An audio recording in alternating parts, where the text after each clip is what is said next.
nosso backup. Super importante, nosso BBB.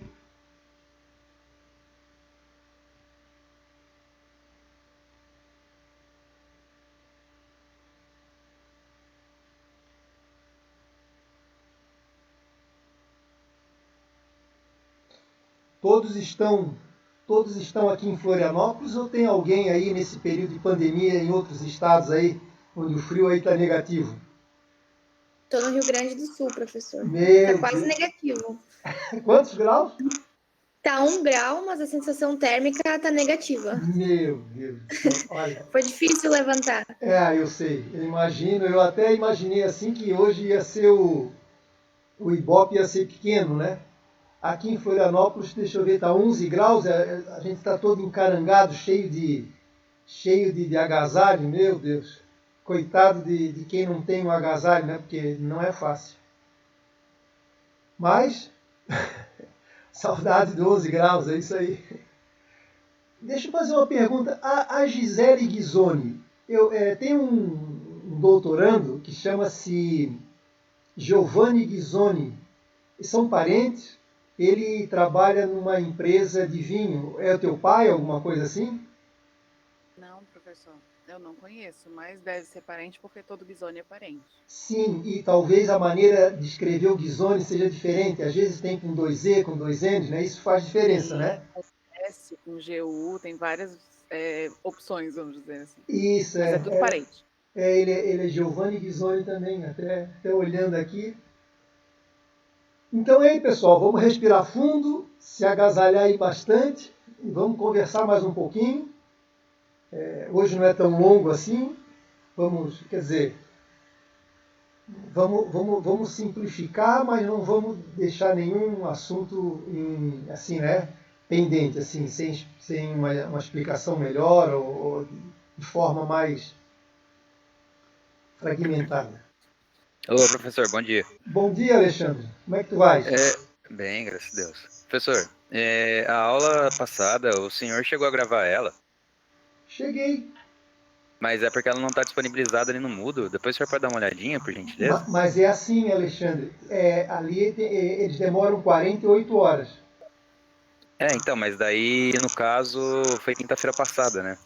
É? Já faz mais de 48. Já foi. Então, assim, ó, eu sempre gravo no YouTube, certo? Quando acontece isso, por qualquer problema, porque eu não lembro, em alguns momentos eu atrasei um pouquinho, mas não deixei nenhuma de estar gravada. Então, se tu for ali no plano de ensino, tá lá o endereço do YouTube. Mas é fácil, Marcos de início de YouTube, aí tem todas as aulas gravadas. Tem da noite e tem da de manhã. Amanhã, Então, beleza. então tu dá uma vasculhadinha ali. Vamos supor que aconteceu eu não ter gravado? Não acredito, mas veja bem, sempre falha. Tem o da noite também, que acho que eu não errei 2 vezes. Mas por isso que eu tenho o OBS aqui, é um tipo de backup que a gente faz, justamente às vezes acontece problema lá no BBB, tá bom? Não é assim um show de bola, né? Mas está gravado, tem as informações claras ali do que a gente precisou. Tá bom, Alexandre? Vai ali. Qualquer coisa também avisa que para mim tá tudo gravado. Não, tranquilo então. Tá? Beleza, professor, brigadão, tá? Tá bom, sem problema, Alexandre. Então tá, é isso aí, pessoal. Vamos vendo, vamos olhando as frequências ali também, importante, faz parte, né? Então vamos devagarinho, acho que a gente está indo bem. Então vamos caminhar mais um pouquinho. Então tá gravado, deixa eu pegar minha colinha aqui, antes que eu esqueça. Pessoal, então, eu passei esses 3 exercícios aí que vocês têm, que eu diria para vocês assim, ó, são fundamentais. São fundamentais. Ali, nesses 3 exercícios, está o modus operandi, ou a maneira da gente operar, daqueles conceitos que são necessários, que é a retirada das receitas financeiras, despesas financeiras, resultado de equivalência patrimonial e juros sobre capital próprio. Então, esses 3 exercícios estudem, repitam, né, que que qualquer exercício que eu der, mesmo real, a gente vai fazer isso, já repeti isso algumas vezes, a gente vai ver que o procedimento é o mesmo. Tá? O que ficou pendente para nós hoje de manhã? Nós vamos ver o último exercício, que é o número 3, que é a inserção, que é a inclusão do juros sobre capital próprio. Só para lembrar que aquela rubrica que estava faltando, que juros de capital próprio, na verdade, nada mais é do que a distribuição de dividendos, de uma forma diferente, tem um regramento diferente, tem uma legislação diferente. Mas para o recebedor, para o investidor que vai receber depois esse retorno, para ele a diferença é mínima. Tem algumas coisas de imposto de renda, parte fiscal, mas no fundo, é uma forma da empresa manter o pagamento de dividendos. Então vamos ver como é que ela se procede, que também é uma maneira bastante simples, como é que ela se procede na prática, tá certo? Antes eu quero dizer para... Não, acho que vamos ver aqui direto. Então vamos abrir aqui. Outra coisa, se vocês tiverem alguma dúvida dos exercícios anteriores, estamos abertos aí para tirar uma dúvida, né? Não deixa acumular as informações, hein? Então nós vamos ver esse número 3 aqui, ó. Então esse é o último exercício, né? Antes da gente entrar em medidas de desempenho aqui, que a gente vai analisar a parte de indicadores, vai fazer uma análise daquilo que a gente fez agora. Então o que a gente vai fazer agora? A gente vai, nessa empresa, ou nesse demonstrativo aqui, ó, eu propositalmente inseri mais uma rubrica, a última que estava faltando, a básica, né? Que é juros sobre capital próprio. Então vamos ver como é que ele funciona na prática? Então a gente já viu os dois exercícios, né? Na verdade ele quase que é um repeteco de tudo, pequenas nuances em cada uma delas. No exercício número 3. Então, o exercício número 3 aqui. Vamos dar uma repetidinha aqui, só para lembrar os demais, e vamos inserir essa disciplina aqui, essa rubrica aqui, que é o que está faltando. Perfeito? Mas vamos recapitular um pouquinho. Então, a gente definiu que até chegar no lucro bruto, né, nós temos as mesmas, a gente aceita os mesmos conceitos, então a gente não tem que alterar tanto da contabilidade quanto o nosso DRE gerencial. Eu já falei isso, mas eu vou repetir. Na verdade, a intenção minha foi fazer à mão para dizer o seguinte, para dizer que a gente tem que construir, porque às vezes já aconteceu eu colocar aqui no Excel e aí ninguém sabe qual que é o contábil, qual que é o DRE gerencial. Então, não tá bem claro assim, não tá bonito, né? Mas é uma característica dizer assim, olha, então isso aqui vem pronto e esse aqui nós vamos construir, né? Bom, aí lembramos também que quando nós chegarmos nas despesas e receitas operacionais contábeis, é um ambiente que a gente vai ter que mexer. E aí a gente vai observar, dentro daquelas 4 ali, né? E ainda olhar as variações caso existam. Vendas a gente não pediu para retirar, administrativas não pediu, pessoal não pediu. Resultado financeiro líquido, que a gente diz que é aquela variação, que é a diferença dos dois, nós vamos retirar. Juros sobre capital próprio, olha, esse é a rubrica de hoje, é a cereja do bolo de hoje. E esse resultado de equivalência a gente já conversou, vamos retirar também. Então eu quero dizer para vocês que aqui estão todas aquelas 4 básicas, né? Aquelas 4 básicas. Exceto aqui, está aqui inserida, mas ela está de forma simplificada. Se a gente olhar aqui, ó, as despesas operacionais, vão ver que há uma diferença no valor. Ó. O total aqui deu 3.700 e aqui deu 4.100. Vamos ver por quê. Bom, a gente colocou vendas, colocou administração, as despesas administrativas, colocou pessoal, e aí, ó, retirando essa aí, a contabilidade apurou o lucro operacional e nós também vamos apurar o nosso lucro operacional, só que nós estamos chamando de log, repetindo, né, que é o genuíno, é o verdadeiro para nós. É só apenas para diferenciar. Bom, feito isso, a gente tem o lucro operacional genuíno, vamos chamar antes do desconto do imposto de renda. A gente determinou pela nossa metodologia o quê? Determinamos que para a nossa análise nós vamos usar o lucro depois do imposto de renda, porque é um custo, é uma despesa que ela não dá para aproveitar, exceto quando tem algum benefício fiscal, mas que a nossa análise efetiva, mais precisa, será pelo lucro operacional líquido. Lembrando, então, feito isso, para que eu tenha o lucro operacional líquido, ou seja, o lucro operacional genuíno após o desconto do imposto de renda, eu preciso calcular o imposto de renda. Vou repetir um pouquinho, existe uma fórmula, né, onde eu pego o imposto de renda que foi retido pela empresa, está aqui, ó, 1.715 foi retido, a gente já tinha conversado sobre isso. Depois, a base de cálculo imediatamente que foi calculado, que é o resultado antes do imposto de renda, 4.900, sempre a gente vai precisar. E vamos agregar aqui, né, que o resultado de equivalência patrimonial ela tem uma característica de legislação diferente em termos de retenção do imposto de renda. Ela já é colocado no balanço, numa demonstração de resultados, mas já foi calculado à parte o imposto de renda, como eu disse para vocês. Por isso que eu preciso retirar aqui, senão nós não conseguimos chegar no valor final aqui do lucro líquido do exercício. Se a gente já viu nenhuma dificuldade, chegamos a uma alíquota, então. A nossa empresa aqui, ela está dentro da faixa do imposto de renda, em torno de 39%, 38,97%.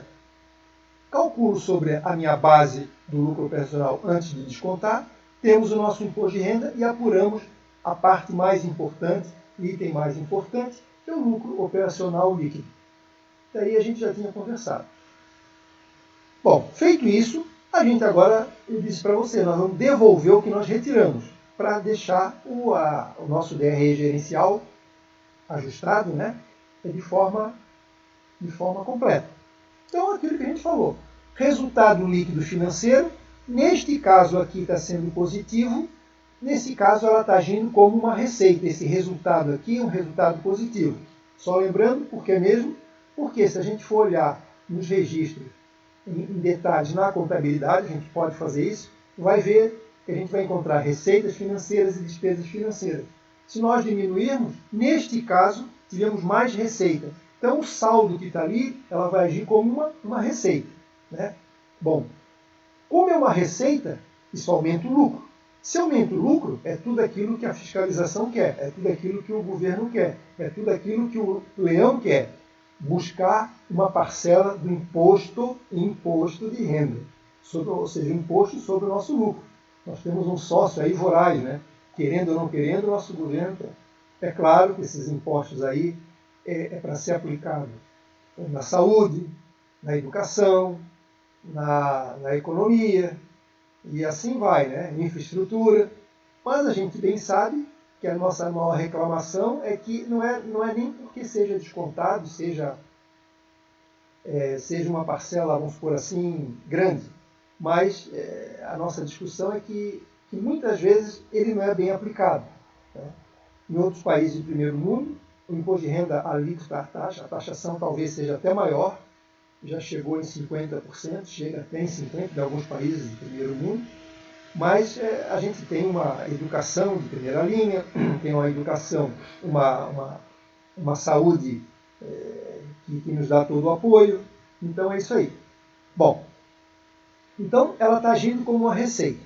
Se está agindo como uma receita, eu preciso, sempre vai ser assim. Então a duplinha da receita sempre vai ter o desconto do imposto de renda. Significa que aqui no demonstrativo, quando incluir essa receita, na hora de calcular o imposto de renda, eles retiraram da minha receita 312. Perfeito? Vamos segundo aqui. Eu retirei, esse que é o mais importante de hoje, a nossa cereja do bolo. Olha, foi retirado juros sobre capital próprio. Bom, lembrando que para o investidor, aquelas características, quando eu recebo via juros sobre capital próprio, o que acontece? Eu vou eu sou obrigado a recolher o imposto de renda. A diferença do dividendo é que quando eu recebo o dividendo distribuído com base no lucro, eu não recebo. Aí é aquela velha história. Se eu estou recebendo dividendos oriundos do lucro da empresa, lucro líquido da empresa, significa que ele já foi tributado. Por isso que os investidores não precisam tributar. Só que no caso de juros sobre capital próprio, tudo bem, eles vão receber, etc. Tudo. Mas aí a empresa observou e o governo observou que se a empresa não está distribuindo dividendos com base no lucro, é porque ela tem alguma dificuldade financeira de caixa. Então ele propôs o seguinte: olha, além de você distribuir, atender o seu investidor, eu vou autorizar vocês, isso por lei, que o juros sobre capital próprio haja como uma despesa financeira. Tem o mesmo parentesco do que as despesas financeiras. Por que ela está dizendo isso? Porque se ela for uma despesa financeira que está sobre a tributação do imposto de renda, eu posso jogar lá naquele ambiente, eu posso jogar no ambiente das despesas operacionais, ela se torna como uma despesa financeira e vai diminuir o meu lucro. Significa que eu vou pagar menos imposto de renda. Então, observe que nesse ponto aqui, o governo está ajudando a empresa.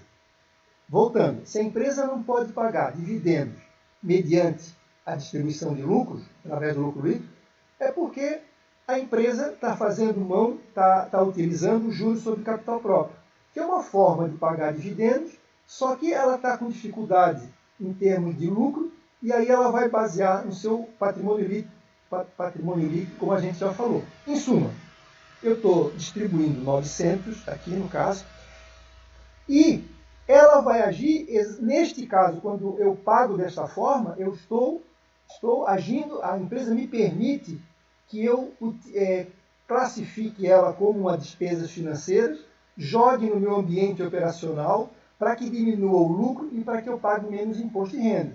Então, sempre vai acontecer. Toda vez que eu tiver juros sobre capital próprio, sempre será negativo, né? E sempre haverá um benefício fiscal. Aqui ele falou, considerado uma despesa, diminui o lucro, se diminuir o lucro eu deixo de pagar e tenho aí uma vantagem de 351 unidades monetárias. O objetivo é ajudar a empresa a não se descapitalizar e tentar recuperar a fase ruim que ela passa no momento. Perfeito? Essa é uma novidade. Aqui, ó. Quer dizer, na verdade não tem novidade nenhuma, a princípio não tem novidade nenhuma, mas eu só quero dizer para vocês que ela está agindo como uma despesa financeira. Tá certo? Apenas para poder ajudar a empresa. Alguma dúvida disso aqui? Nenhum problema, né? A maneira de calcular muito simples, da mesma forma. Bom, vamos continuar. Resultado de equivalência patrimonial. Ok? A mesma coisa. Lembrando, estou repondo aqui. No caso, ela é positiva. Sendo positivo ou negativo, resultado de equivalência patrimonial não sofre tributação de espécie nenhuma. Aquilo que a gente já comentou, o imposto de renda é calculado à parte. Então, quando é jogado aqui no registro contábil final, ela já vem sem a incidência do imposto de renda. Então, eu não posso cobrar, de acordo com a legislação. Depois, acabamos aqui, no ambiente operacional, concordamos, que aqui também existe um resultado de equivalência patrimonial não operacional, que nós já tiramos e eles também já tiraram. Mas, quando eu apurei meu lucro operacional genuíno, não estava lá. Eu preciso recolocá-la, como aqui existe. Não posso deixar nenhuma rubrica fora. Então, neste caso aqui, o resultado financeiro líquido, ela está agindo como uma despesa. A diferença das duas, mesmo não operacionais, como uma despesa. Sendo despesa, eu tenho benefício fiscal. Então, a ladainha, o mantra é sempre o mesmo. O que está diferenciando aqui, que eu digo que é a cereja do bolo, existe também uma característica que tem lá naquelas informações que a gente discutiu anteriormente. Neste caso, quando eu coloquei todas as rubricas, eu preciso repor eu preciso reverter, fazer a reversão dos juros sobre capital próprio. Isso aqui, reversão dos juros sobre capital próprio. Por que eu tenho que reverter e anular? Porque é o seguinte, a contabilidade também diz o seguinte, nenhuma empresa é obrigada a pagar juros sobre o capital próprio. Então, depois que você pode utilizar o juros sobre o capital próprio, sem nenhum problema, pode ter as vantagens que tem, mas ao final você tem que retirar para ter um lucro líquido isento desta como é que eu vou dizer, dessa arbitrariedade, não, dessa faculdade, vamos chamar assim. Então é o seguinte, como a tendência da contabilidade é ter um demonstrativo universal, certo? Então nós não podemos ter no lucro líquido, quando eu quiser analisar o meu lucro líquido com outra empresa, essa característica não pode influenciar meu lucro líquido, que algumas vezes pode ajudar ou prejudicar a minha empresa. Né? Então, como eu quero analisar, por exemplo, eu quero analisar o lucro líquido de diversos setores e diversas empresas do meu tipo, ela não pode ter aqui dentro desse lucro esta informação que ela é facultativa, tá certo? Por isso que é retirada. Coisa da legislação contábil. Perfeito? Então, o que tem de diferente dessa vez é que o juros sobre capital próprio age como uma despesas financeiras e tem mais uma informação adendo. Antes de eu fechar, antes de eu passar a régua, como a gente passava nas anteriores aqui, eu preciso fazer a reversão. Aqui como está, bem aqui parecido, bem como está escrito aqui. Coloco e aí eu fecho, olha só, o mesmo valor. Aquela velha história, se eu somar o imposto de renda, também vai bater aqui como os 1.715, tudo igual. Tá? Então, com esse exercício aqui, a gente diz o seguinte, a construção do desempenho operacional, né, a apuração do meu lucro operacional, ela está esgotada dentro do nosso conteúdo inicial, dentro dessa nossa introdução. Ao longo da vida, com mais experiência, com mais informações, a gente pode aperfeiçoar. Mas eu quero dizer para o seguinte, isso aí é a maneira, em 90% do que acontece na prática, quando eu preciso calcular e fazer alguma análise. Então, a velha pergunta é o seguinte, alguma dúvida disso aí? Operacionalmente, me parece que não tem dúvida nenhuma, né? Eu não sei se tem dúvida, mas... O que vocês acham?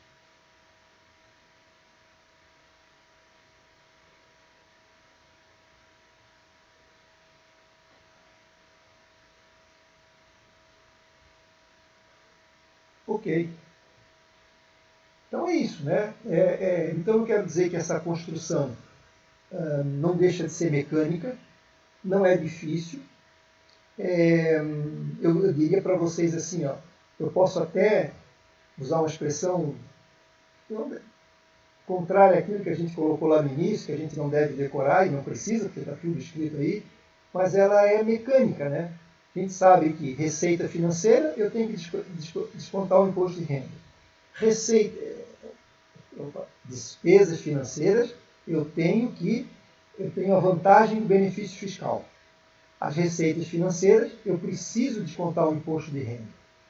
Equivalência de capital próprio, não existe retenção do imposto de renda, seja positivo ou negativo, não tem nem benefício nem retenção.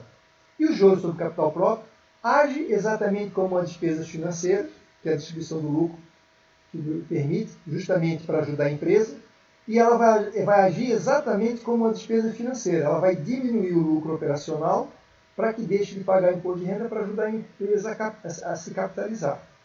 Só que como essa é uma função facultativa, então o que se faz? A legislação pede para, antes de apurar o lucro líquido, retirá-la, para que eu possa fazer uma análise pura, transparente e sem nenhuma outra influência, né, das informações. Por quê? Porque nem todas as empresas utilizam isso aí. Né? Então, dependendo da estrutura da empresa, esse juros sobre capital próprio pode assim, dar uma impressão de um lucro melhor ou de um lucro pior, dependendo da estrutura. Tá? Dependendo da estrutura, como é que ela se comporta. Certo? Então, então essas são as regras que eu teria que dizer para vocês. Se para Natália e Bruna, olha, não tem nada, será que os outros têm alguma dúvida? Alguém tentou refazer para ver se tentando fazer houve algum problema? Uhum. Tá bom, Ana. Que bom. Tá certo. Então a gente viu o seguinte, a gente viu um lado que é a construção desse demonstrativo, né? O que a gente vai ver agora?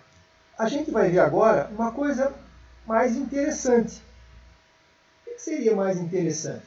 A gente precisa, na verdade, a gente vai ver o seguinte. A gente construiu, identificou o nosso lucro, né? Agora, aquilo que eu disse para vocês, agora eu precisava comparar esse lucro, né, com outros setores, né? Ou dentro do mesmo setor, com a empresa do mesmo tamanho. Ou seja, eu posso tentar colocar esse meu lucro em diversos tipos de empresa, até mesmo maior, será o quanto eu preciso aumentar, o quanto eu estou aquém das maiores, etc. Tudo. Então, a contabilidade e as finanças determinaram alguns indicadores que a gente considera assim básicos, importantes. E acredito que em algum momento, em alguma disciplina, vocês já viram, porque ele é bastante universal, ele é bastante flexível, né? Ele pode ser usado em várias áreas, né? Porque no fundo eu quero medir meu resultado. Então, por exemplo, aqui, ó, vamos pegar aqui o nosso balanço aqui. Uma demonstração de resultados, nosso DRE gerencial, calculado de forma bonitinha, né? Aqui a gente só, neste balanço, neste demonstrativo, nesta peça contábil, só existem 3 rubricas, mas não tem problema, né? Nem todos os balanços existem as 4, como a gente colocou, propositalmente aqui está faltando uma, né? Mas não é que esteja faltando, a empresa não utilizou, como é um caso facultativo, ela não utilizou. A mesma coisa como resultado de equivalência muitas vezes não aparece na empresa, não é toda empresa que aparece. Basicamente essas duas aqui é que dificilmente não é registrado na empresa. Mas o que eu quero mostrar para vocês aqui? Ó, feito esse demonstrativo, apurado, bonitinho, a gente apurou o que a gente está querendo aqui, ó, que é o lucro operacional líquido, né? O lucro líquido gerado pelos ativos da empresa, né? Os ativos, acrescentem ali, por favor, ativos operacionais, para ficar mais preciso. Pode botar entre parênteses, ou pode botar... na verdade, para ser mais... claro, é o lucro líquido gerado por todos os ativos. Todo mundo contribui, mas eu quero dizer para vocês que para ser mais preciso, é o lucro líquido gerado pelos ativos operacionais. Até, vou anotar aqui, que é uma coisa que eu vou querer corrigir isso aqui, para ficar mais preciso. Não é que esteja errado, mas mais preciso. Então, lucro operacional líquido,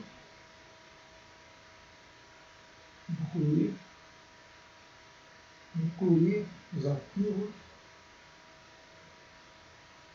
operacionais. Então eu quero dizer o seguinte.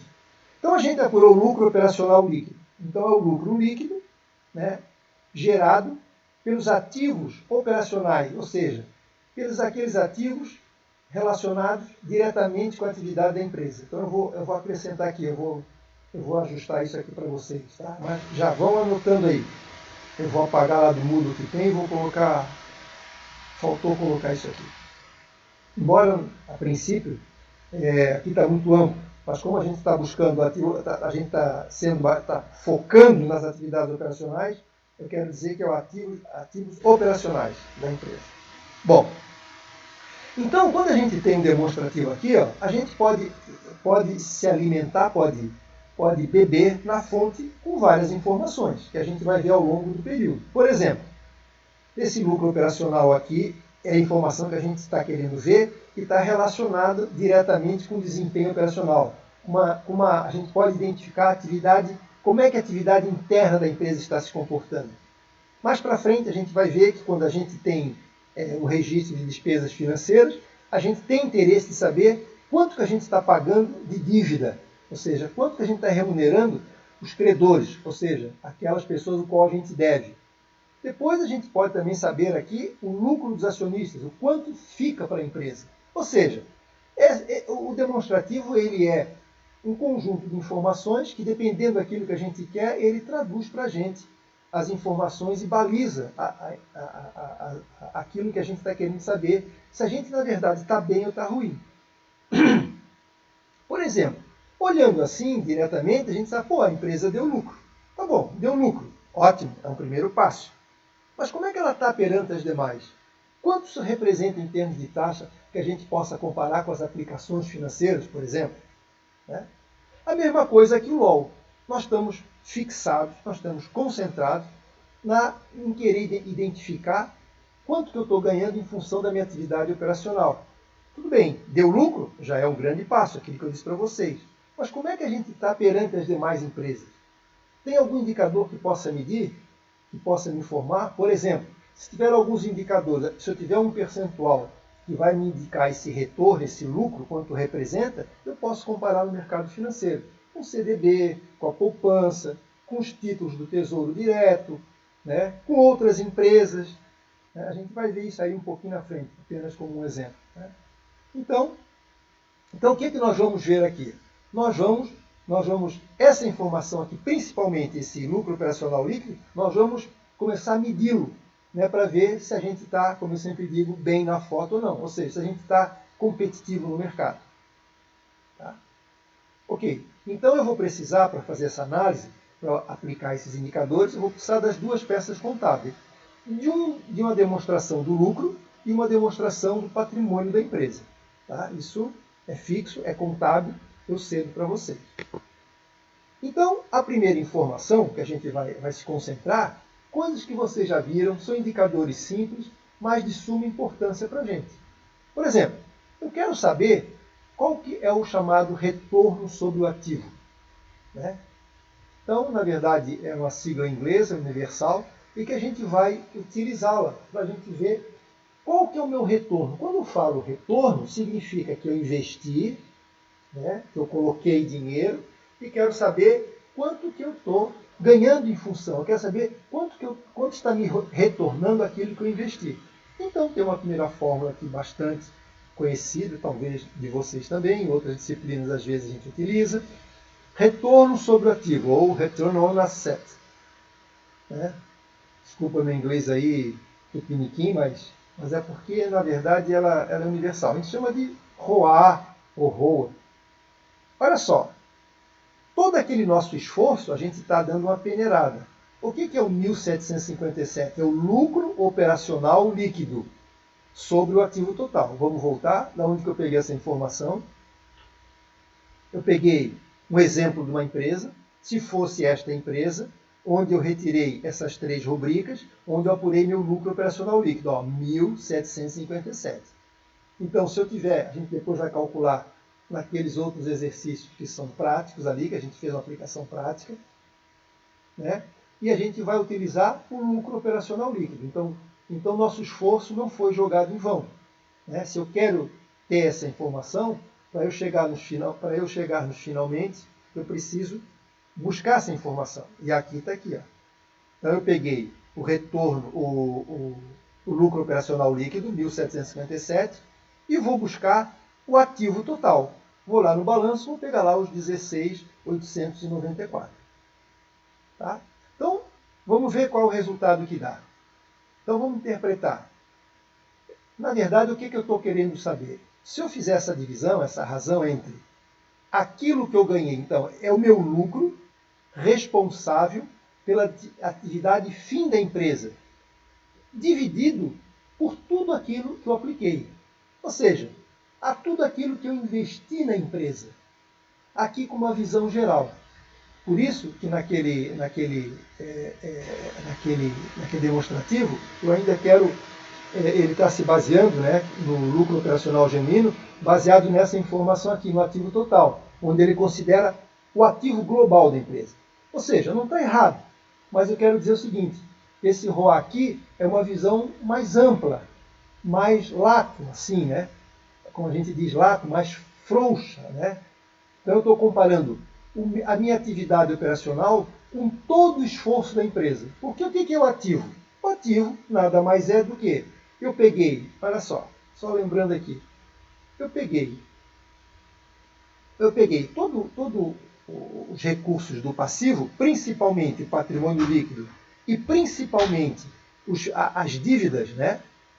E coloquei dentro da empresa para poder dar continuidade às minhas atividades fim. Perfeito? Então, quando eu faço essa divisão, eu estou tendo uma informação, isso é tudo anual, né? O balanço é anual, estou dando uma informação em torno de 10%, né? 10,5% aproximadamente. O que significa isso? Significa que neste ano, né, com base em todos os recursos investidos na empresa, me gerou um ganho, né, um ganho equivalente a 10,4. O que isso me diz aí?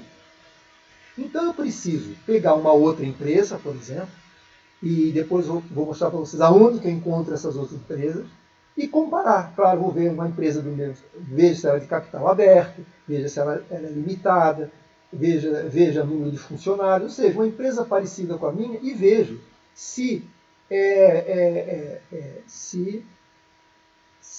a minha empresa está igual, acima ou maior do que isso.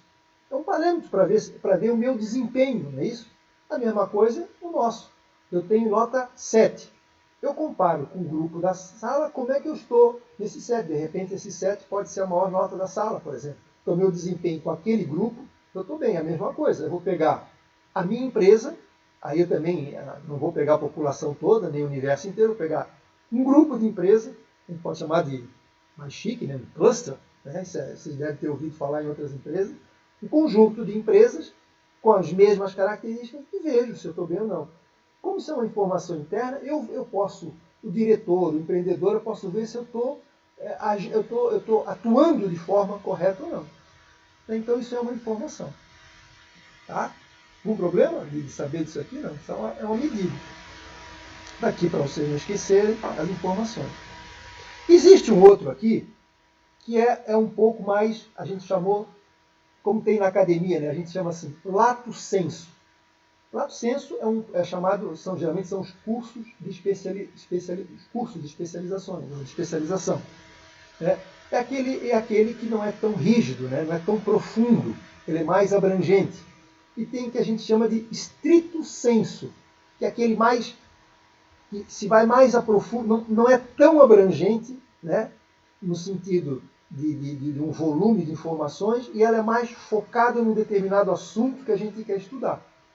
Então, o ROI, que a gente chama, retorno sobre investimento, né, na verdade vai ser o quê? O LOL, aquilo que a gente sempre pesquisou, dividido pelo investimento. Ok, ativo total não deixa de ser um investimento. Mas que investimento eu quero saber? Aqui eu estou sendo mais estrito senso. Aquele investimento que está relacionado diretamente ao passivo oneroso e o patrimônio líquido. Vamos entender um pouquinho, vamos voltar aqui. Então, esse investimento, na verdade, para ser bem claro, seriam aqueles recursos onde a empresa, onde foi investido na empresa para aplicar na sua atividade operacional. Então, por exemplo, vamos voltar aqui para entender o que eu quero falar de investimentos e por que ela não considera o ativo total. Apenas para exemplificar, né, para esclarecer para vocês, que aqui no lado direito do balanço, no nosso lado direito, nós temos duas informações importantes. O patrimônio líquido e o passivo. Né? E o somatório desses dois aqui, a gente tem o passivo total. Então, eu quero dizer para vocês que no passivo aqui, existem informações que a gente chama de passivos operacionais e outros passivos onerosos. O que é o passivo operacional? O passivo operacional é aquela dívida que eu contraio que a gente diz que ela é salutar, ela é boa. Que quando eu vou fazer os meus produtos, eu vou precisar obrigatoriamente gerar essa dívida. Mas veja bem, eu só gero ela porque eu vou produzir. Por exemplo, eu não preciso de mão de obra. Eu não preciso de mão de obra ou de recursos humanos para produzir? Preciso. Então ela não depende ou não dos gestores. Se ela quer produzir roupas, se ela quer produzir sandálias, se ela quer produzir qualquer atividade, ela vai precisar pagar os seus funcionários. Então ela está relacionada diretamente com a atividade operacional. Então a gente chama que é um passivo, é um compromisso, mas ela não faz mal.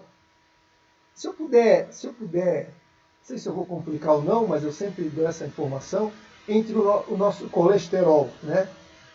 Como vocês são jovens, vocês talvez não se preocupem agora, né? Bom, mas às vezes acontece e tem exceções. Mas a gente tem um colesterol que a gente diz bom e ruim. O bom é o HDL, se não me engano, e o ruim é o LDL. Até a minha esposa aqui já deu uma soprada no meu ouvido. HDL e o LDL. Quer dizer, a combinação desses dois aqui, ele faz com que a gente tenha um colesterol geral, né, global, né, total que a gente chama, que vai dar um equilíbrio no nosso corpo. A mesma coisa da empresa. Então a gente diz que essas dívidas, por exemplo, fornecedores. O que é fornecedores? É o que eu tenho que pagar em função de uma matéria-prima que eu comprei a prazo, por exemplo.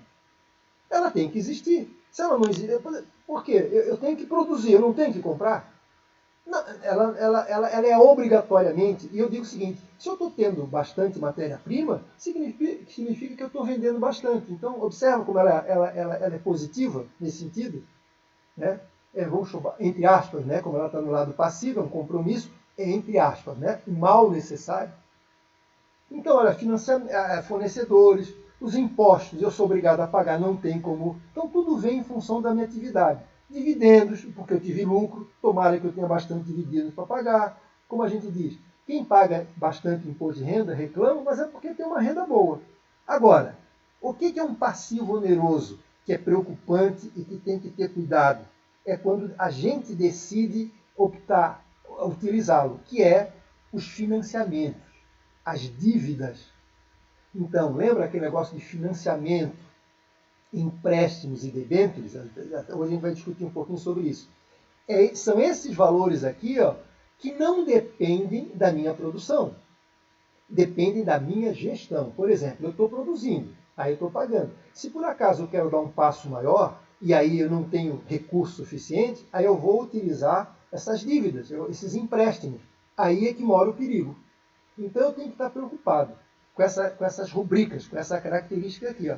Então a gente vai deixar de lado o passivo, que a gente chama de funcionamento ou operacional, e vamos estar preocupados com o passivo oneroso, aquilo que onera a empresa, porque ela é opcional também, ela é facultativa. Eu só uso se eu quiser.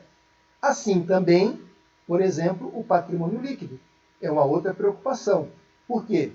Quando a empresa foi criada, ela foi jogado aqui dentro o dinheiro dos investidores, e ao longo do tempo, essa empresa mais antiga, foi jogado juntamente aqui no patrimônio líquido, o lucro líquido. Então, esses dois valores aqui, ó, esses dois valores, o qual a gente tem uma responsabilidade bastante grande, né? E a empresa precisa, na verdade, gerar lucro para pagar, porque esse aqui é o seguinte, se eu estou usando fornecedores, salários, etc., significa que as minhas próprias vendas estão pagando.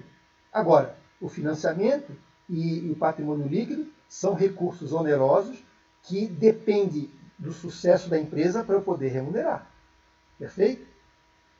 Bom, por isso, então voltando lá, por isso que a gente vai utilizar o retorno sobre ativo, então é uma informação mais estrita, né? mais específica, mais profunda. Eu quero saber o seguinte, do lucro que foi gerado,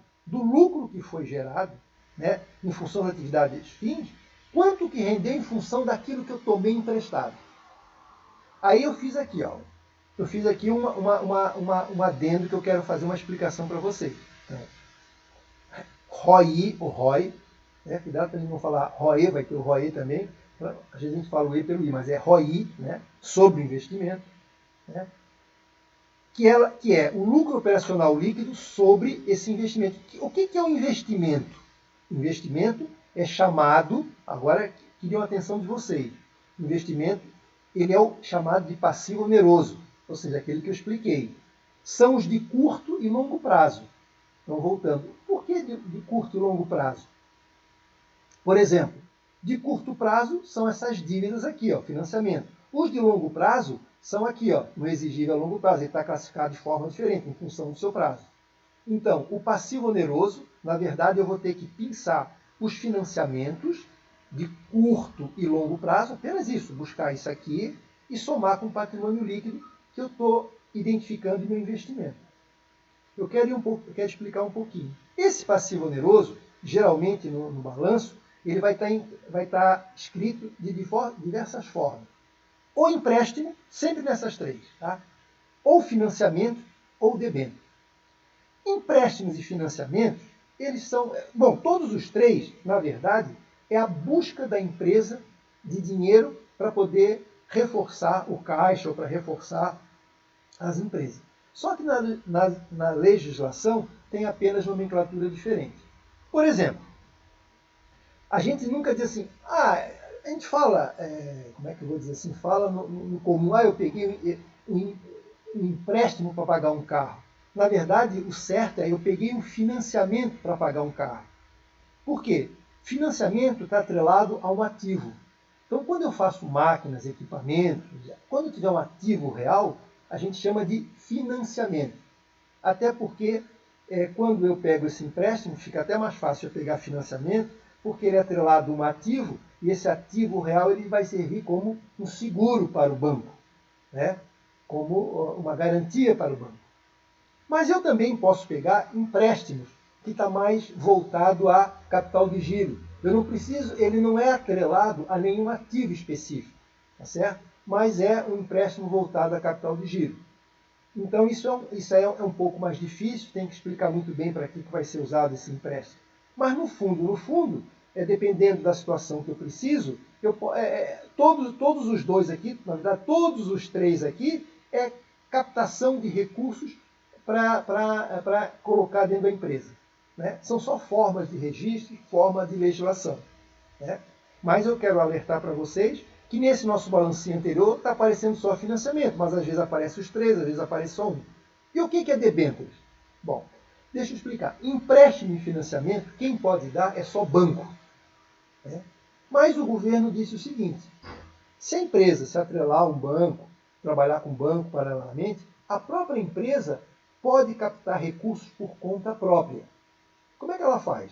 Claro, ela é assessorada por um banco ou por uma corretora, onde a empresa emite como se fosse uma nota promissória, né? um compromisso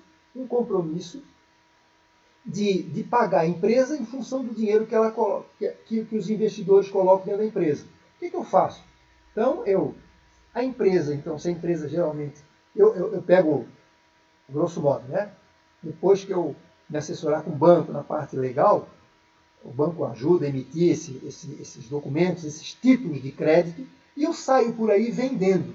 Olha só a diferença, né? Grosso modo, eu saio por aí vendendo. Né? Ou boto uma pastinha debaixo do braço, é claro que não é bem assim, ou então vou nas instituições e tento oferecer. Então, é diferente. Uma, eu vou ao banco, pego empréstimos ou financiamentos. Ou, se a minha empresa é redondinha, bem estruturada, eu posso fazer debênture. Então, eu mesmo capto o recurso. Então, o que acontece aqui? As debêntures têm uma característica de um risco um pouco maior. Né? Porque se você compra debêntures da empresa, depois, se a empresa não vai bem, os investidores, aqueles que compraram, aqueles que aplicaram dinheiro na empresa através das debêntures, ela só vai receber se tiver lucro. Né? Então, a empresa pode ter complicação nesse sentido. Então, as taxas das debêntures, em termos de remuneração, é um pouquinho maior pelo risco que ela corre. Né? Porque eu, ao comprar debêntures, eu estou investindo na empresa e é da responsabilidade da empresa. Já aqui na parte de empréstimo e financiamento, a taxa um pouquinho menor, mas quem nos fornece é o banco. Só que o banco tem uma regra. Olha, você para pegar empréstimo, todo mundo sabe, eu vou querer um seguro, né? Uma garantia. Né? No caso dos financiamentos, o próprio ativo já garante. Mas no empréstimo aqui, quando é para capital de giro, quando eu não tenho ativo para garantia, eu tenho que pegar a garantia dos sócios. Então, em suma, o banco praticamente não perde isso aqui. Já nas debêntures é por conta da empresa e o investidor que colocar dinheiro aqui pode correr o risco de até nem receber. Bom, Mas, do modo geral, as empresas que fazem debêntures, que emitem debêntures, geralmente elas são bem estruturadas. Né? E é uma forma, é um risco maior, é uma maneira de ter maior rendimento. E essas debêntures podem ser feitas assim, no momento do resgate, eu posso resgatar em dinheiro ou posso ser transformada em ações na empresa. Então, por exemplo, eu tenho que receber 1.000, eu recebo ou em dinheiro, ou a gente diz debêntures conversíveis em ações. Ou seja, aquele dinheiro que receber, eu posso comprar ações da empresa e posso participar da empresa, também é uma vantagem. Né? Então, vamos supor, se a empresa, por qualquer momento, não carece de um caixa para ser pago em dinheiro, eles dizem, bom, então eu ainda acredito na empresa, a empresa está passando por um momento ruim, mas ela sempre foi idônea e ao longo do tempo a gente sempre honrou seus compromissos, então eu vou, nesse momento, para não prejudicá-la, eu vou comprar ações da empresa. E aí, ao longo do tempo, eu vou receber meus dividendos, eu posso vender depois, se ela estiver na bolsa, eu posso vender na bolsa, senão eu posso vender, a gente diz assim, mercado de balcão, né, sem ser na bolsa, transferir para outras pessoas, para que ela possa receber seu dinheiro de volta. Bom, o que eu quero dizer para vocês, olha só, eu estou abrindo mais para explicar a razão das coisas. Então, o ROI é simplesmente isso. Vou pegar o LOL, que a gente já é conhecido nosso, e vou dividir por investimento. Então, o que é importante saber? Por quê? Porque é uma análise mais específica. Ou seja, eu quero saber meu lucro em função do meu passivo oneroso. O que é o passivo oneroso? Será um mantra daqui para frente. Nós vamos usar muito isso. Serão as debêntures, os financiamentos e os empréstimos. Tá certo? De curto e longo prazo. Então tem que ficar atento. Mais o nosso patrimônio líquido. Então vamos ver o seguinte aqui. Ó. Se é isso, por que deu 13.000? É porque eu peguei o investimento. 1.432. O que foi isso? Vamos ver o que é isso lá. Eu vou lá ver no meu balanço e vejo. Opa, o meu passivo oneroso, que serão sempre aquelas 3 rubricas, neste caso só tem esta aqui, 1.432. Vou ver se ela tem no longo prazo. Longo prazo sempre está aqui escrito. Exigível a longo prazo. Né? Ou chamado mais modernamente, de ativo não circulante. A gente também vai trabalhar um pouquinho sobre isso. E aqui também tem financiamento. Então, a empresa tem financiamento de curto e longo prazo. Né? Então, eu vou somar 1.432 mais 1.878 e mais o meu patrimônio líquido, 10.608. Então, essas 3 informações ela tem que estar lá contigo. Vamos ver. Então, lá, 1.432, 1.878 e 10.000. Isso aqui vai se constatar no investimento. Né? Então, então, eu vou botar lá. E vou observar que o retorno sobre investimento ele deu 12, aproximadamente 13%. O que significa isso?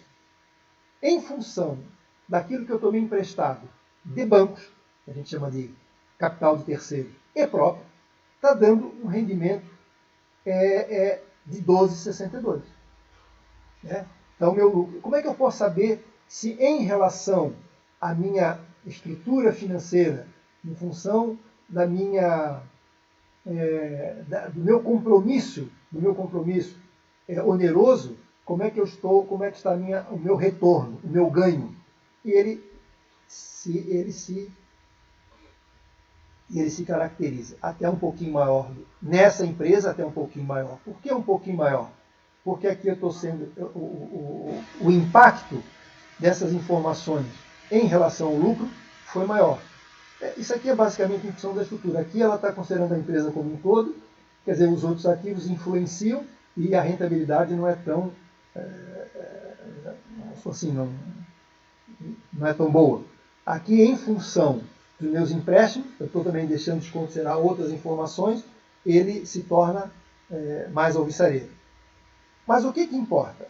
Na verdade, a comparação mais importante não é no vertical, porque aqui são parâmetros diferentes. Né? São parâmetros diferentes. O que importa é se a gente deva fazer análise histórica, por exemplo, do retorno sobre o ativo. Isso é o mais importante na horizontal. Qual é o comportamento perante todos os ativos? Qual é o comportamento perante sobre sobre a minha dívida da empresa, especificamente financeira, onerosa. Né? Então, a função mais importante é no horizontal, aqui. Perfeito? Claro, esse aqui, eu dei uma explicação um pouco maior, simplesmente porque eu estou vendo o que é o investimento, e o investimento daqui para frente, quando a gente usar, a gente tem que ter cuidado, que a gente vai usar o passivo oneroso. O passivo oneroso é composto de duas informações, aquilo que está no ativo circulante, outro no ativo não circulante, ou no capital circulante ou no exigível a longo prazo, mais o patrimônio líquido. Né? O que é isso? Serão sempre estas três.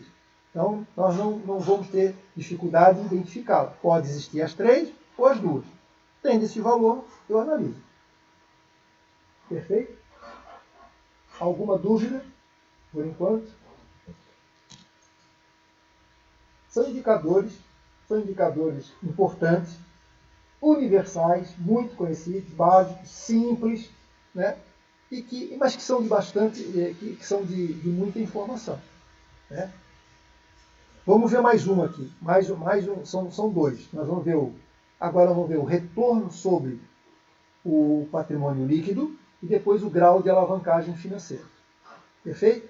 Então vamos dar uma olhadinha aqui. Ó. Vamos ver como é que ele se comporta. Importante. Então, na verdade, nós estamos agora no suprassumo, né?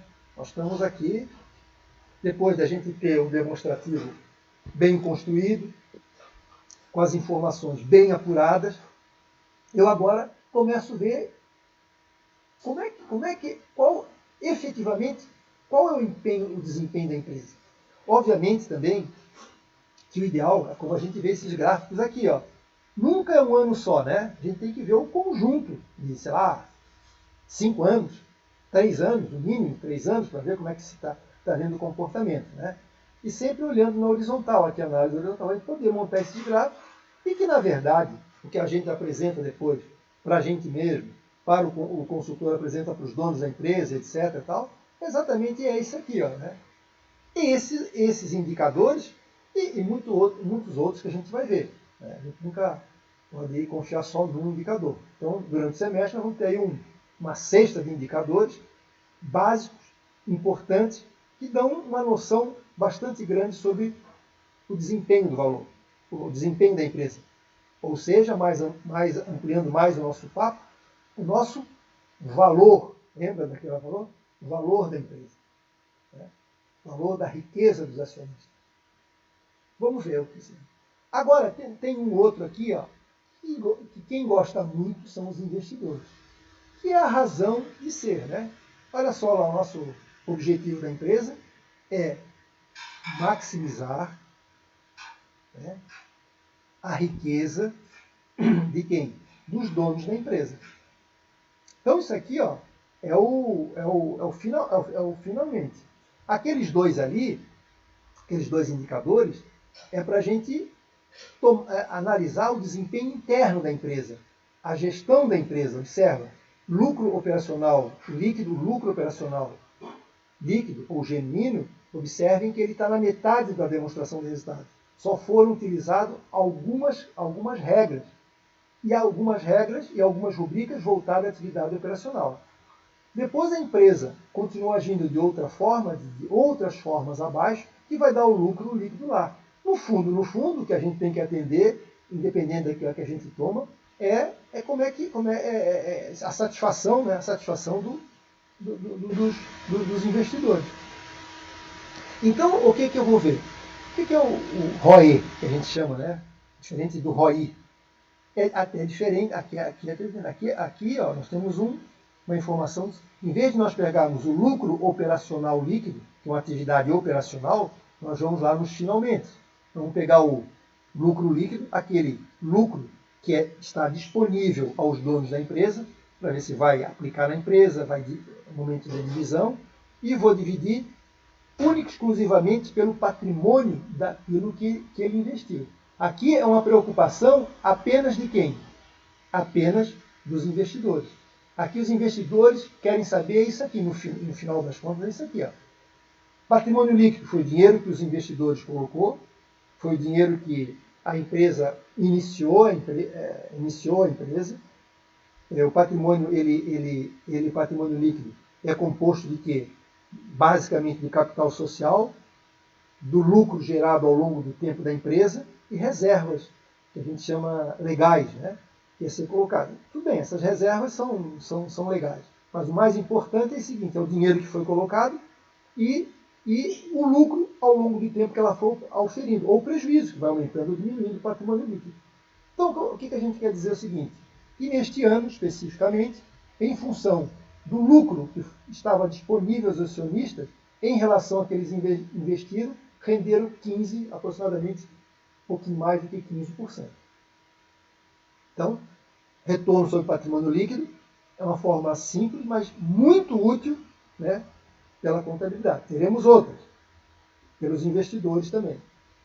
Então, o ROI é a capacidade de uma empresa gerar lucro, né, nas atividades fins da empresa com os recursos dos acionistas, proprietários da empresa. Então, o que eu quero dizer para vocês, que nós temos 3 indicadores extremamente importantes que nos propiciam a gente já começar a conhecer isso aí. E, deixa eu ver se é o próximo slide que diz, e onde eu comparo? Como é que eu vejo para ele não ficar assim voando? Antes de eu vou mexer um pouquinho aqui, que eu quero falar o seguinte, eu poderia já ter colocado isso aqui, ó. Quero mostrar para vocês. Um exemplo. Bom, o que acontece? Depois que eu apurei, vamos supor que eu utilize aí os últimos 5, esteja fazendo um estudo para uma... Nós somos consultores fazendo um estudo de uma empresa. Peguei os últimos 5 anos. Como é que eu vou comparar? Por enquanto eu estou analisando o comportamento dela, o desempenho passado. Nós vamos também estudar coisas para o futuro, né? Como é que ela vai se comportar para o futuro. Então, aqui são informações mais históricas, mas é importante saber como é que a empresa foi no passado. Não quer dizer que o comportamento dela do passado seja o futuro da empresa. Que bom que é assim, né? Porque se a empresa vai mal, significa que ela sempre vai mal? Ou que a empresa vai bem, significa que ela sempre vai bem? Não. Isso aí a gente tem que estudar, vocês vão estudar principalmente na próxima disciplina, que é orçamento, né? Que é a projeção dos dados futuros. E não necessariamente o futuro acompanha o passado, né? Seja para positivo ou negativo. Bom, como é que eu vejo? Um exemplo fácil, bem material. Claro, eu vou na internet, vejo lá o Economática, por exemplo, é um software que nós temos ali na empresa, que nós temos na UFS, né? Que temos o laboratório ali, acho que é disponível, não tenho certeza que isso é pago. Ali é um banco de dados maravilhoso. Então eu posso identificar a minha empresa, tamanho, setor, né, com essas características e analisar. Mas eu queria mostrar para vocês que todo ano eu compro essa revista, que eu me baseio, né, para ter uma noção de como é que determinada empresa está em relação a um mercado. E essa Exame ela tem a preocupação isso ela já faz há muito tempo, de começar a divulgar o comportamento das empresas ao longo dos últimos anos. Então, como é que ela é por dentro aqui? Então, é uma revista, né, que tem as empresas aqui, ela é dividida em setor, ela é dividida em tamanho, e aí nós temos aqui na horizontal alguns indicadores, como patrimônio líquido, vendas, aqui, ó, aí aparece aqui em cima, né, os indicadores, venda líquida, lucro líquido, patrimônio líquido, rentabilidade sobre vendas, capital circulante líquido, liquidez geral, um conjunto, EBITDA, então um conjunto de informações que a gente pode utilizar para comparar como é que estão as nossas empresas. Né? Em algum outro momento aparece o ROI, principalmente, ROE. Né? Então são fontes de informações onde nos demonstram como é que estão os mercados, que são 1000 empresas analisadas de diversos tamanhos, e a gente, né, para fazer uma comparação, para não deixar solto esses números, a gente pega primeiro o quê? Um pequeno histórico, né, e compara, olha, essas empresas do mesmo setor estão agindo assim. E aí a gente vai ver como é que a gente está. Está sendo competitivo, ou não. Né?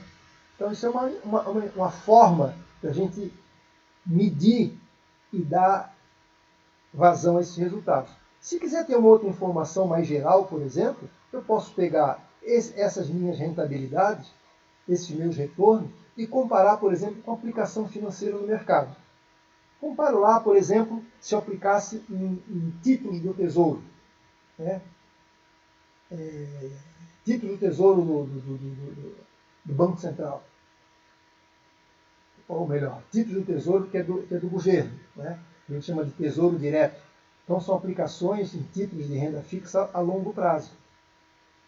Por que eu estou dizendo isso? Pode ser em fundos, mas vamos pegar um exemplo assim, do títulos do Tesouro, ou Tesouro Direto.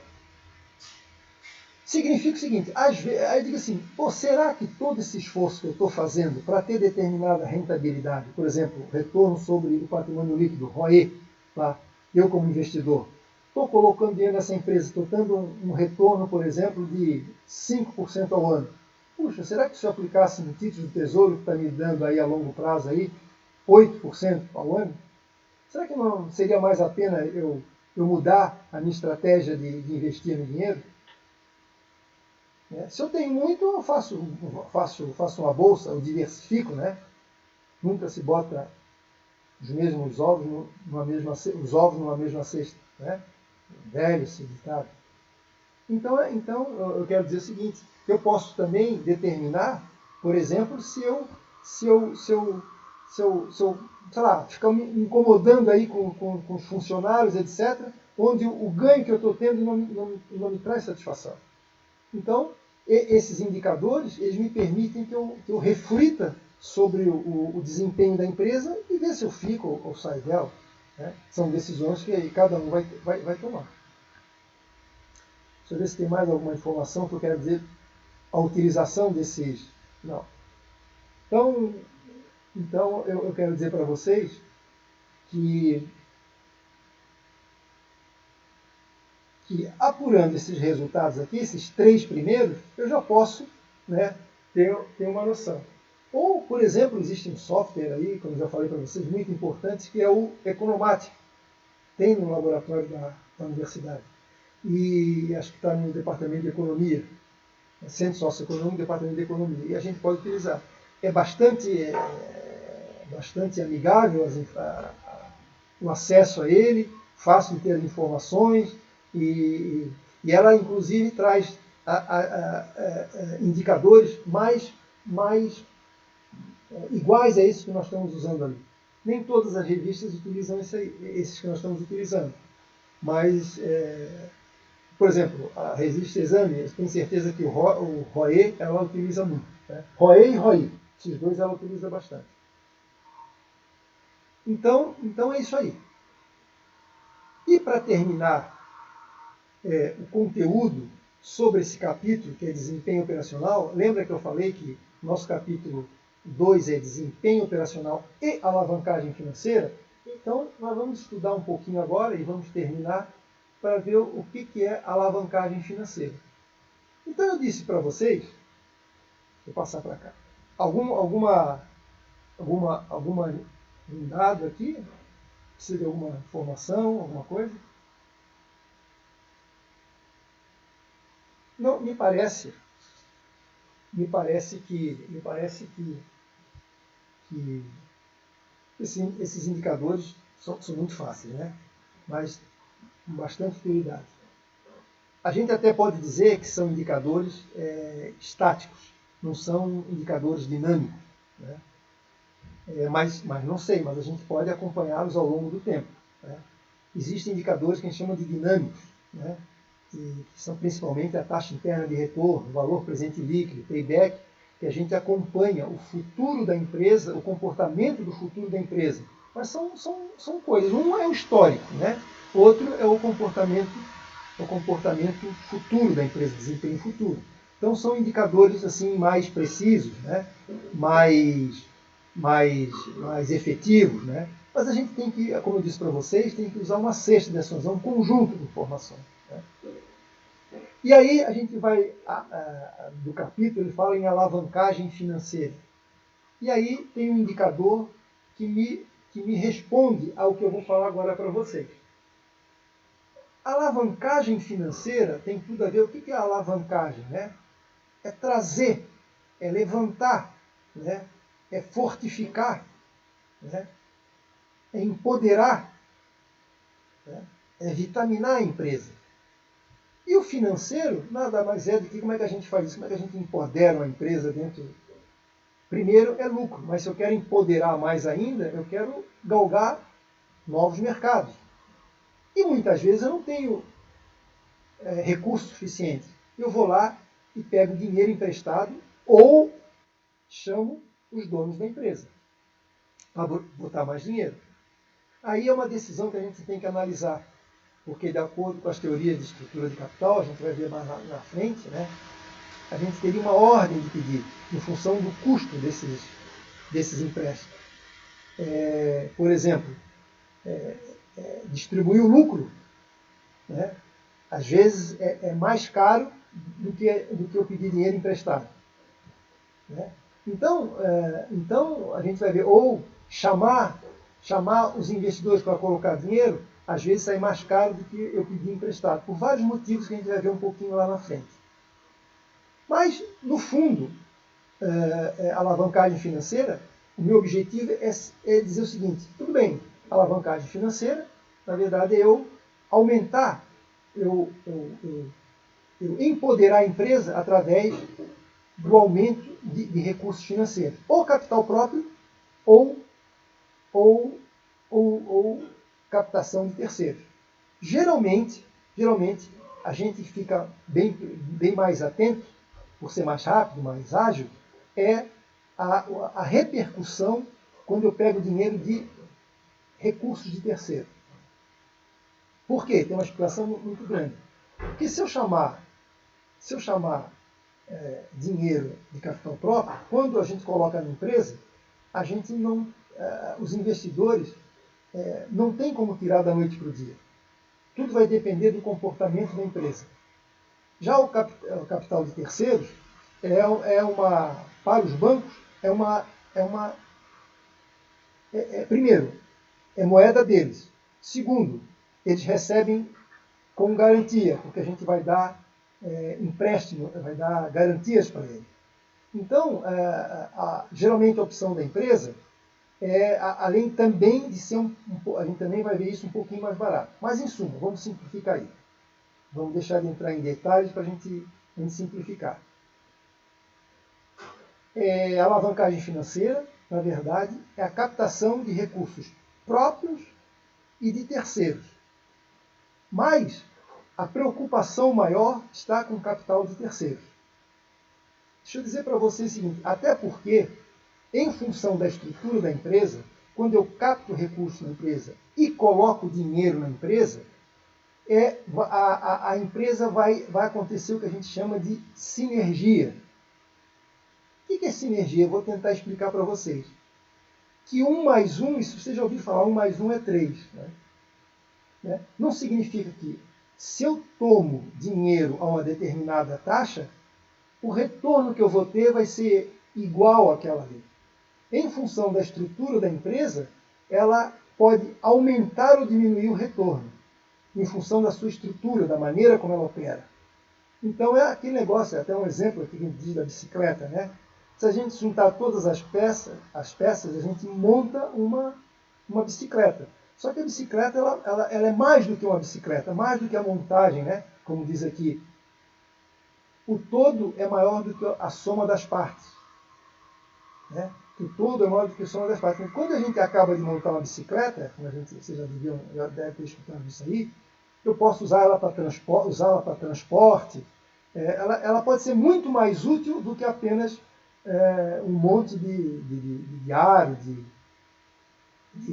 dessa estrutura que ela tem. Né? Então pode servir para transporte, pode servir para lazer, ou seja, então quando a gente monta, um exemplo, monta uma bicicleta, ela é muito maior do que quando eu peguei todas as peças e juntei. Né? Então, quando eu busco capital de terceiros e coloco dentro da empresa, e dependendo da estrutura, ela tem, em função da estrutura, ela tem uma reação diferente. E ela pode ser ela pode favorecer os acionistas mais ou menos. Tá certo? Então, resumindo, vamos voltar aqui. Alavancagem financeira nada mais é do que colocar recursos de terceiros e próprios. Principalmente recursos de terceiros dentro da empresa, para a gente analisar essa alavancagem que tem. A gente quer ver mais esse efeito, mais direto. Né? E que ela tem um resultado diferentemente daquilo que a gente capta. Vamos ver para frente. Como é que ela age aqui? Então, até tem esse exemplo aqui, que eu gosto de citar, né? Que a gente diz assim, né? Foi feito pelo Arquimedes, que diz assim, me vê um ponto fixo, uma alavanca que eu vou mover o mundo. Exatamente o que acontece aqui. Ó. Se eu tiver uma alavanca, né, e um ponto fixo, eu gero, resulta aqui, ó, eu faço uma força deste lado, e em função dessa estrutura aqui, ó, eu vou ter aqui uma força muito maior do que a que eu tenho, e que eu consigo levantar. Por exemplo, eu não levanto uma pedra, né, grande, mas eu, através dessa estrutura montada aqui, eu posso movê-la. Né? Tá? Bem entenderam isso aí? É aquele negócio da gangorra. Né? Por exemplo, eu, peso 80 quilos, se botar uma criança lá na ponta, se ela fizer um pouquinho de esforço do outro lado, ela é capaz, ela vai conseguir me levantar. Diferentemente se ela tiver que me pegar no colo. Né? Então, baseado na estrutura que eu vou montar, tendo um ponto fixo, igual uma gangorra, um ponto fixo. Né? Um ponto fixo. Uma alavanca, e aí, se eu fizer uma força nessa alavanca aqui, eu tenho um fenômeno, né, que eu vou ter uma força muito superior aqui, que é capaz de levantar alguma coisa que eu não consiga fazer fisicamente, assim, somente sem essa estrutura aqui. Ó. Então, trazendo a administração financeira, isso tudo eu estou falando para vocês, para ilustrarem, para que a gente possa entender aqui o cálculo, né? Que o cálculo da alavancagem financeira é muito simples. Então, assim, ó, a preocupação do capital de terceiros, né? O que diz? Significa o seguinte: se eu captar bem recursos de terceiros e botar dentro da empresa, ela pode ter uma alavancagem muito maior do que o efeito de eu buscar esse capital de terceiros vai ser muito benéfico para os donos da empresa, que vai ser refletido no capital líquido. Mas também, se a minha administração, por exemplo, principalmente do capital terceiro, se ela não for menor, ela pode causar nenhum efeito. E é muito comum isso aqui. Ó. Na hora de eu captar recursos de terceiro, o que acontece? Isso é muito comum acontecer. Né? Eu capto dinheiro da empresa e o que vai acontecer? Eu posso ter um efeito negativo no patrimônio líquido. Tá? Então isso aqui ó, é muito comum. A gente pede dinheiro emprestado, bota dentro da empresa. Isso é a razão da quebradeira das empresas. Eu quero, para alavancar, para me empoderar, em vez de eu ter um benefício, ao final das contas eu vou ter um prejuízo nisso aqui. Né? Então, a gente pode dizer que a alavancagem financeira, sendo mais específico, né, que a gente tem que tomar cuidado, principalmente com o capital de terceiros que eu falo, está aqui registrado: a alavancagem financeira ocorre quando o capital de terceiros produz efeitos sobre o patrimônio líquido. Né? E o retorno sobre o investimento, né, deve ser superior ao custo total. Bom, isso a gente vai ver aos poucos. Mas o mais importante aqui, quando a gente volta aqui nessa informação aqui, né, mas eu quero dizer o seguinte: vamos primeiro focar em alavancagem financeira. Resumindo, vamos voltar mais uma vez. A alavancagem financeira, na verdade, é quando eu trago recursos, principalmente de terceiros, para dentro da empresa. E aí eu vou medir para ver qual é o efeito que deu no patrimônio líquido. E ele pode ser favorável, pode ser neutro ou pode ser prejudicial. Tá? Depois a gente volta nessas análises aqui. Primeiro vamos terminar esse raciocínio aqui. Bom,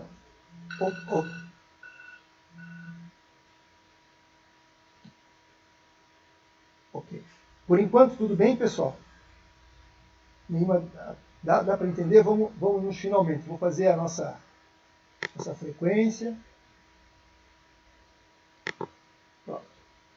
Já garanti a presença de vocês. Vamos continuar mais um pouquinho. Falta pouco para acabar.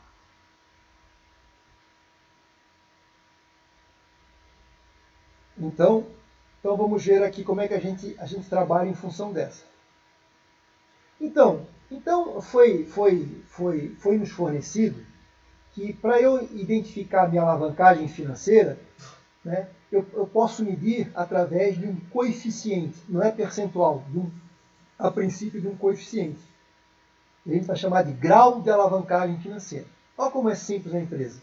Depois que eu calculei o ROE e o ROI, eu vou dividir esses dois percentuais, esse 15,20 e os 12,62, foi os resultados que eu, quando calculei o ROE e o ROI. Moral da história, ao dividi-lo, eu vou ter um coeficiente. O que significa? Que o grau de alavancagem, neste caso desta empresa, o retorno positivo que eu tive em função, da captação de recursos no patrimônio líquido foi em torno de 1,2 a mais, ou seja, 20%. Né? Então, esse coeficiente aqui, ó, vou explicar para vocês por que a gente analisa coeficiente e a gente comenta um pouquinho de forma diferente, fica mais amigável entender. Olha só, vamos descer aqui um pouquinho. O ROI deu 12. Significa que, o que é o ROI mesmo? Lucro operacional sobre o investimento. O que é o investimento? É o passivo oneroso. O que é o passivo oneroso? Empréstimos, financiamentos e debêntures. Então, todo empréstimo, financiamento e debêntures que eu captei aqui, coloquei dentro da empresa, eu tive como resultado um retorno sobre o resultado dos acionistas de 15,22. Quanto que deu aqui? De 12 para 15, houve uma variação percentual de 20%. Então, houve 20% a mais de benefício para a empresa. Então, eu quero dizer que o dinheiro que essa empresa captou, ela foi positivo. Foi positivo. Tá certo? E por que a gente usa esse grau de alavancagem financeira? Isso aqui é para explicar a utilidade desse aqui. Olha o que acontece. O ROI deu 12. Olha quanto que deu 15. Significa que ela tem o ROE tem uma vez o 12 e mais um pouquinho que chega ao 15, que é 20%, em cima do retorno sobre o investimento. O retorno sobre o patrimônio líquido, ela é uma vez mais, uma vez, 2 maior do que o retorno sobre o investimento. Ou esse 15 aqui representa 20% a mais do que o valor que eu investi. Deixa eu ver se tem uma coisa aqui. Então, deixa eu ver uma coisa aqui. Então, olha aqui, pessoal. Quando o grau de alavancagem, aí é onde que facilita o raciocínio. Quando o grau de alavancagem financeira for maior do que 1, olha lá, ó,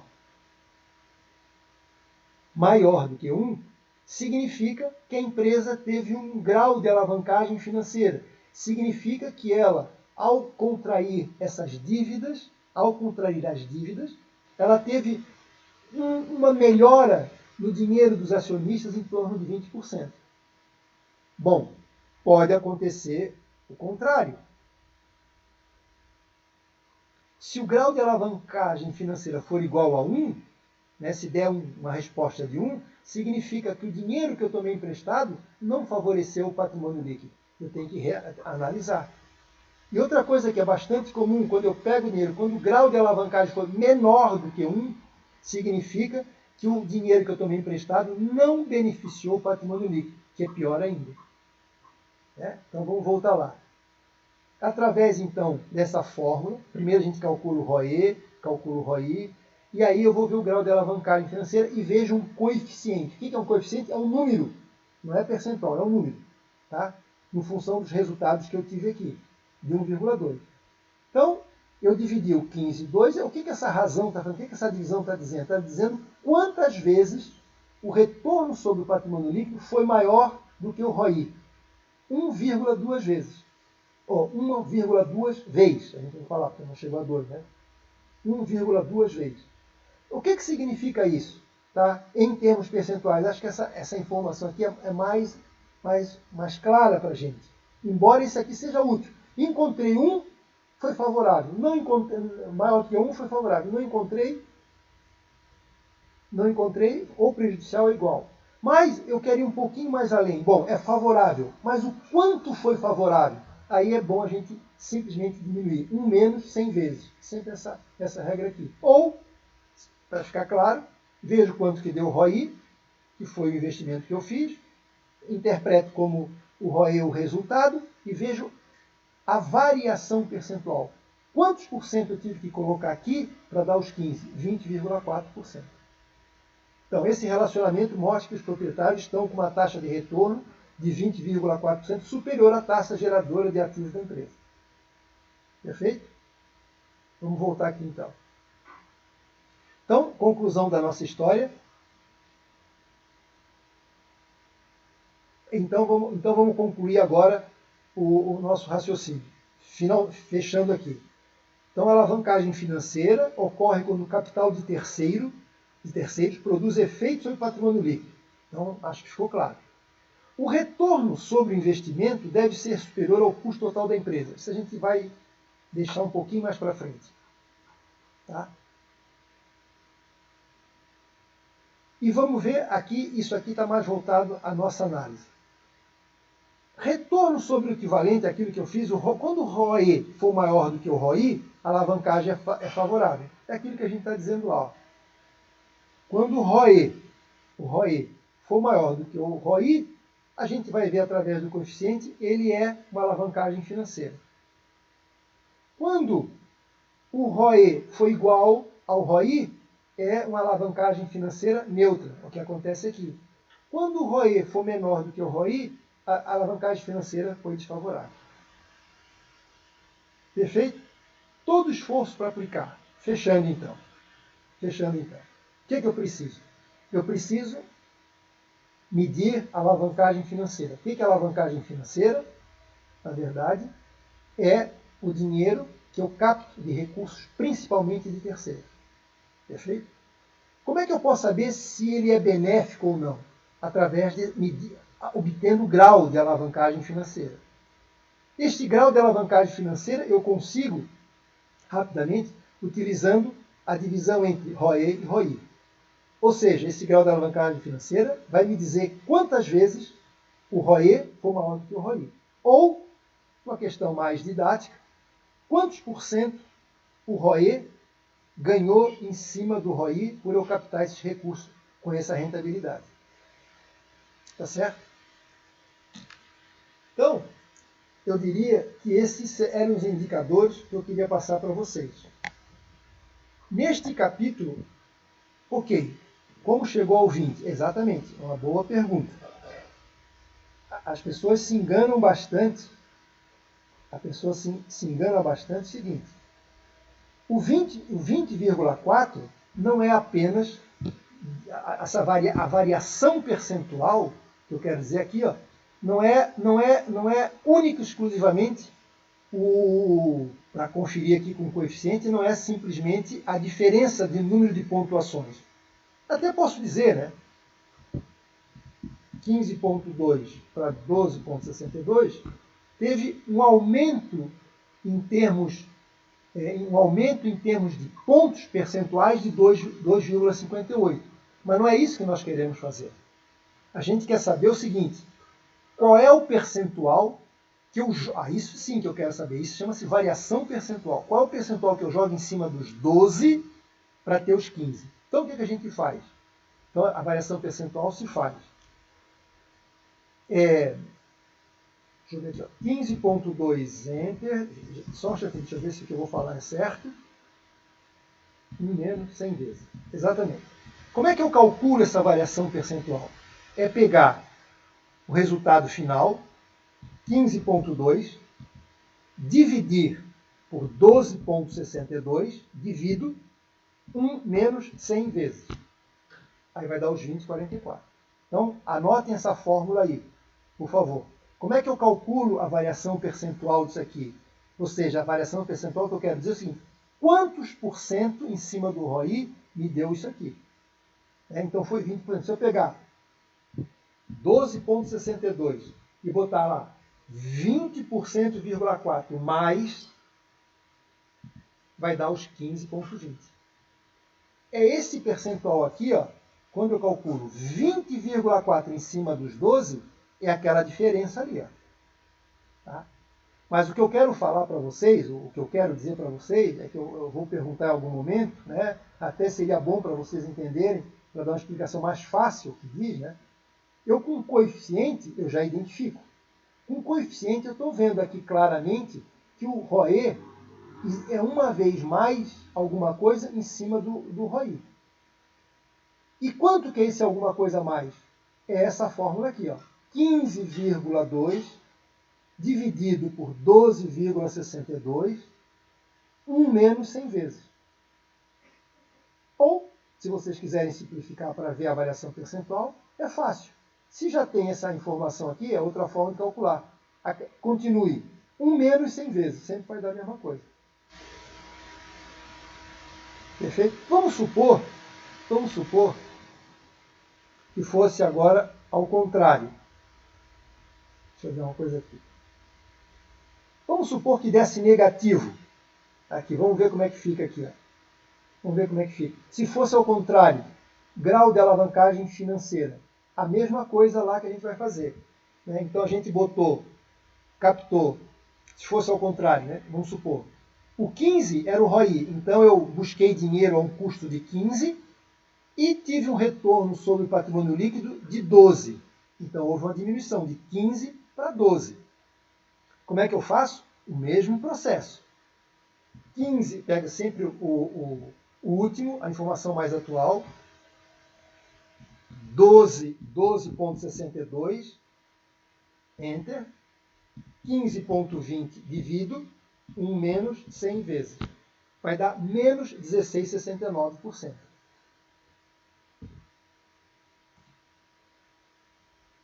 Mataram isso aí? Não.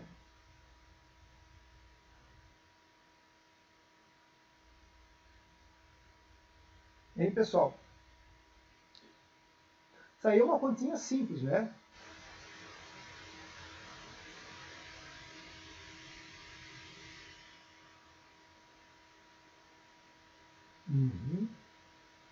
Olá, Ceido. Não aparecesse na minha aula uns 2 dias ou 3 dias aí, né? Voltou, que bom. Então, alguém deixou de entender isso aqui? Se aconteceu o processo, ao contrário, é a mesma coisa. Né? Perfeito, Saíde. Beleza. Pensei que não tinha gostado e tinha nos abandonado aqui. Que bom que voltar. Tudo bem. Então,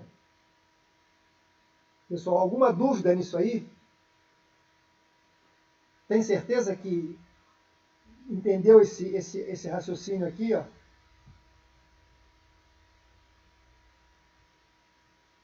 Será que eu preciso pegar minha câmera aqui e fazer um cálculo online aqui para vocês verem como é que se faz ou não é preciso?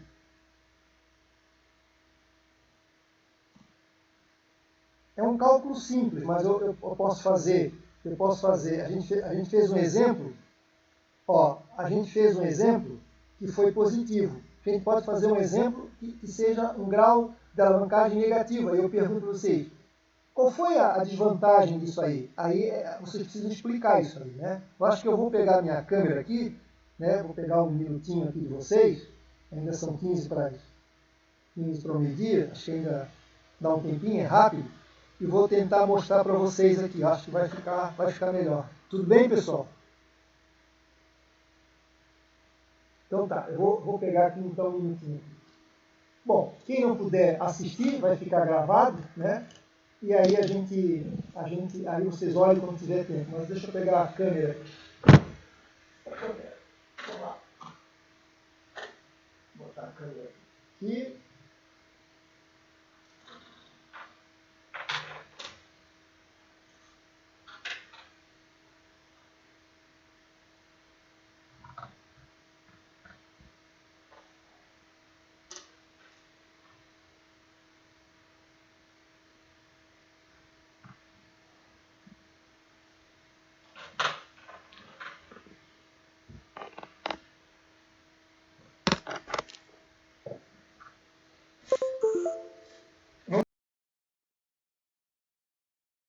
Importante que vocês anotem essa formulazinha aí, porque às vezes a gente confunde, né? Então vamos ver se a câmera aqui ficou boa. Vamos ver. Câmera. Então eu vou abrir essa aqui.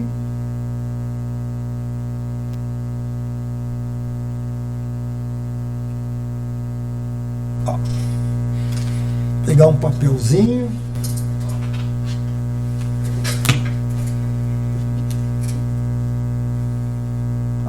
Vou abrir aqui,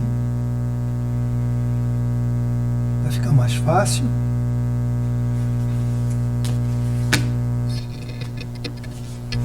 Vamos ver nesse nosso mundo aqui funciona. Vamos ver. Então, deixa eu fazer aqui para vocês. Calculador aqui do ladinho.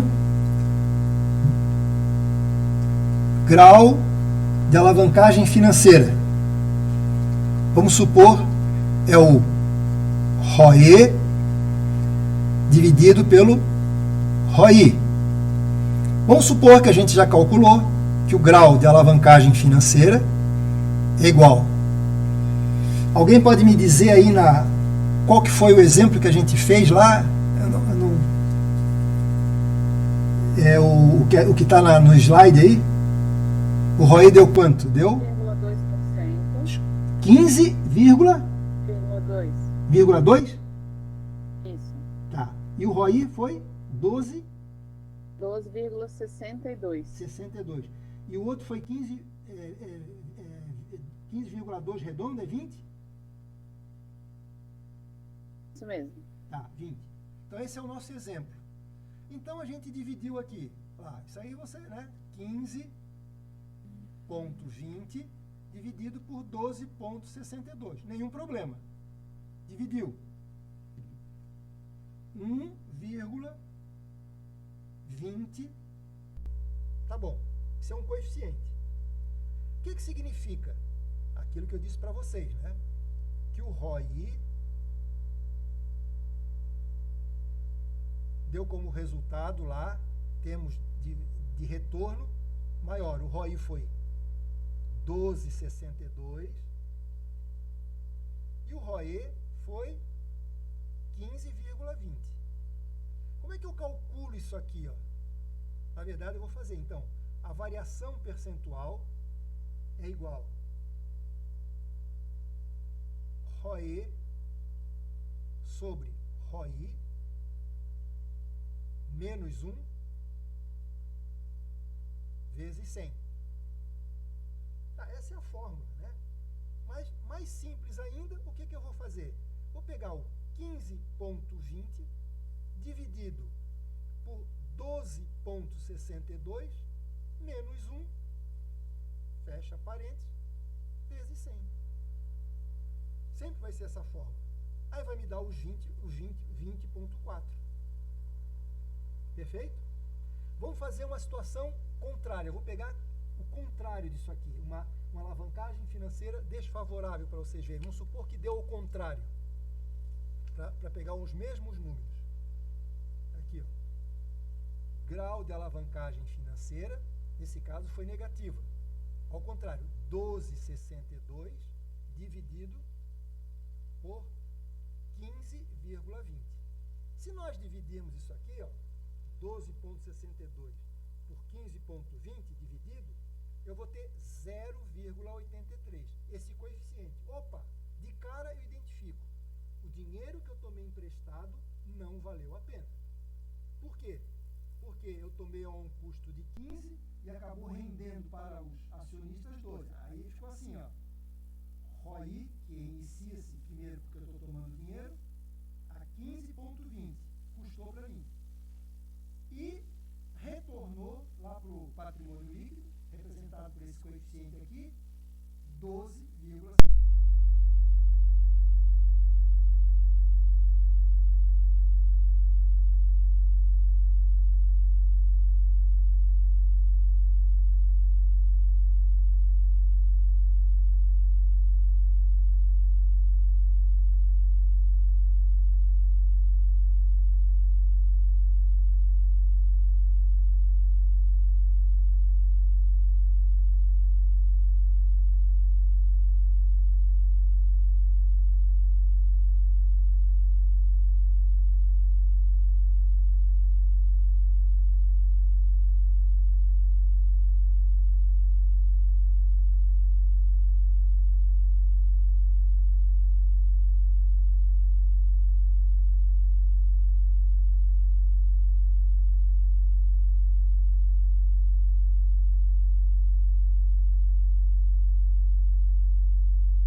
mãe que ligou ou tu que ligaste?